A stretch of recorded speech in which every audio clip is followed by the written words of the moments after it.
In this Outer Worlds build guide, I'm going to be covering the Corrosive Terminator build, which is a build that focuses on eliminating enemies from mid-range with a myriad of bullets. There are several ways you can make an effective build in the Outer Worlds, and the Corrosive Terminator is one of them. If you've been looking for a heavy weapons build, this guide is for you.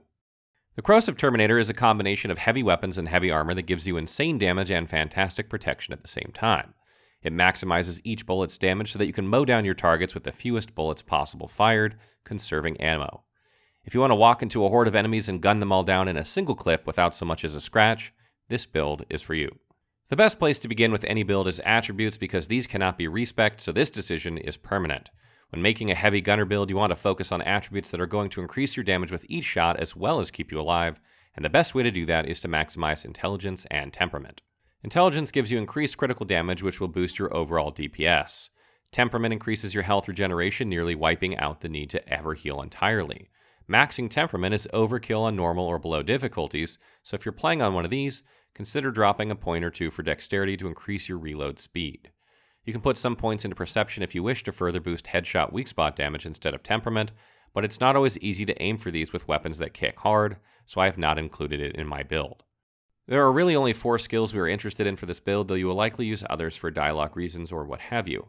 Heavy weapons, science, medical, and engineering are these skills, and I'll explain why they are essential to this build. Heavy weapons increases your critical chance and reduces your weapon sway, and both of these are important. You'll have increased critical damage at heavy weapons 40, and will also have some from intelligence. Heavy weapons tend to have massive recoil when firing, so the reduced weapon sway will help tremendously. Science will improve your shock and plasma damage for each point invested, and your corrosion damage by 25% once you get it to 60. Use shock or plasma until you get there, and then again much later in the game when science is nearly maxed. Medical and engineering are mainly here because these will already be high values due to your investment into tech, and there really aren't any other good use of skill points for improving damage. Taking these to 100 will increase your damage to humans and automechanicals by 20%, which is a decent amount. You don't have to use these, of course, and you can invest in a dialogue or leadership if you prefer. Perks are not super important when it comes to builds in the Outer Worlds, but there are some that are more effective than others for the Corrosive Terminator. In this section, we'll take a look at which those are and how they help you get the most per shot damage without getting yourself killed. Toughness. This perk boosts your health by 50%, which is not a small amount. Since you'll be in the line of fire often, you want to get this one early. Strider. This perk allows you to walk 25% faster. This one isn't super important, but you will be walking while firing, so it will give you some more mobility when doing so. High maintenance. Since you'll be firing your weapon repeatedly and getting hit often, this will prevent your durability from decaying as quickly. It's a pain in the ass to constantly repair, and this will make it so you don't have to do it quite as much.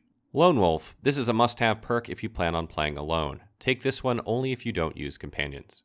Run and Gun. This perk will reduce your accuracy penalty while moving, which you will be doing a lot while firing your weapon with this build. You'll definitely want this one. Harvester. This perk is a great way to keep your health topped off by replenishing a decent chunk of it whenever you get a kill. This one will go a much longer way in harder difficulties. Steady Hand. This perk further reduces your weapon sway movement penalty to accuracy after getting a kill. Take this one and just keep on killing things. Armor Master. A decent perk for boosting your overall armor rating and getting some extra skill points. Find some heavy armor with heavy weapons on it and you're in business. Revenge. You'll often have status effects on you because you will not be using cover at all with this build. Use that to your advantage to increase your overall damage with this perk. Penetrating Shots. Perfect for any build that fires a lot of bullets. This will help you kill some of the harder, more challenging enemies in the game and comes in handy on harder difficulties. Thick Skin. This perk helps keep you alive, which can be challenging when running in guns blazing. Take this one to make you even harder to kill. For this build, I like to use both the heavy machine gun and the shock cannon, but you can also use a flamethrower. The reason for this is that they provide more opportunities for critical hits because these weapons fire many projectiles in rapid succession. And since we have focused on maximizing our critical damage, this works out nicely. Be sure to mod these weapons. I like the sure and straight barrel for the machine gun to help with recoil and the mag to melt to change its damage to corrosion. I like to use the fun times barrel for the shock cannon for even more critical damage, and the magnum for increased magazine size since this weapon doesn't have much kick to it and it already has shock damage.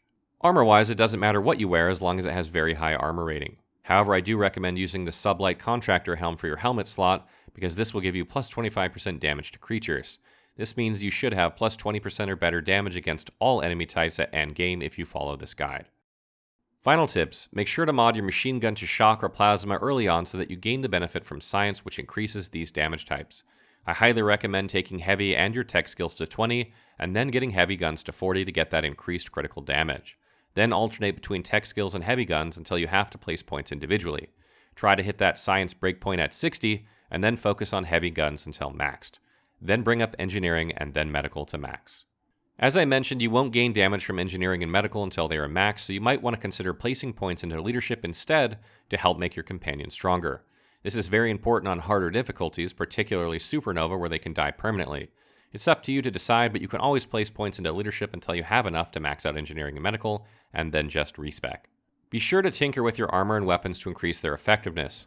Just be sure you swap them out for their improved models as the game goes on, or you'll pay a fortune in tinkerer fees. Be on the lookout for new versions of the same type of heavy guns, and upgrade when you can. Lastly, make sure you keep an eye out for the mods you will need for this build and stock up on them so that you can drop them into your improved weapons later on. You don't want to find a weapon with much better damage but then not be able to use it because you don't have the proper mods. Know what you need, and purchase or steal them when you see them.